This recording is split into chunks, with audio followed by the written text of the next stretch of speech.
Filmora15 is here!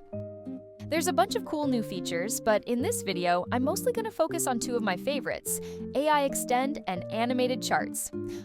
Honestly, these are probably the best updates in this version. I'll walk you through how to use them and all that good stuff. Let's dive into Animated Charts. First, head over to the toolbox and click on Animated Charts. From there, you'll find a variety of options, like donut charts, column charts, line charts, and more.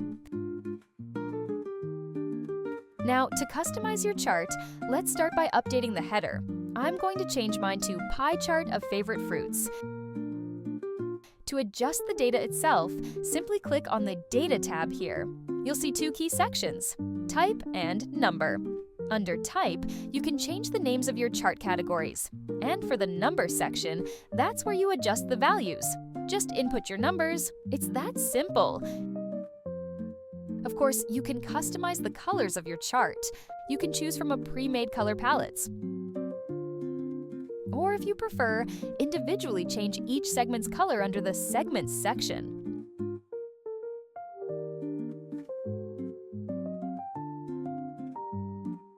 You can also add a legend.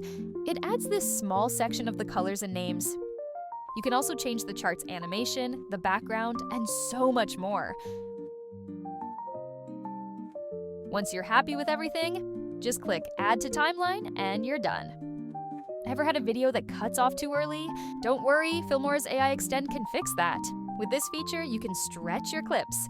It's super easy. Just tap this icon, then drag the end of your clip to extend it. You can extend your clip for as long as you like, 3 seconds, 5 seconds, whatever you need. Just keep in mind, the maximum limit is 8 seconds. When you let go, this window will pop up. It's required to write a prompt that describes your clip. For my case, I'll write a woman in a yellow dress dancing. There's also an option to pick the camera movement like zoom out, static shot, pan left, and more. Pick whatever works best for your video. There's also an option to adjust the resolution and duration. Keep in mind, though, that this may affect the cost in AI credits, either making it cheaper or more expensive. After you've made your choice, hit the Generate button. It will take some time to generate. You can see the progress here.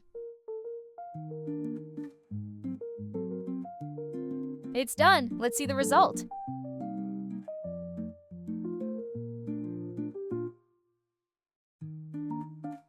Thanks for watching. If you find the tutorial helpful, consider liking and subscribe for more content in the future.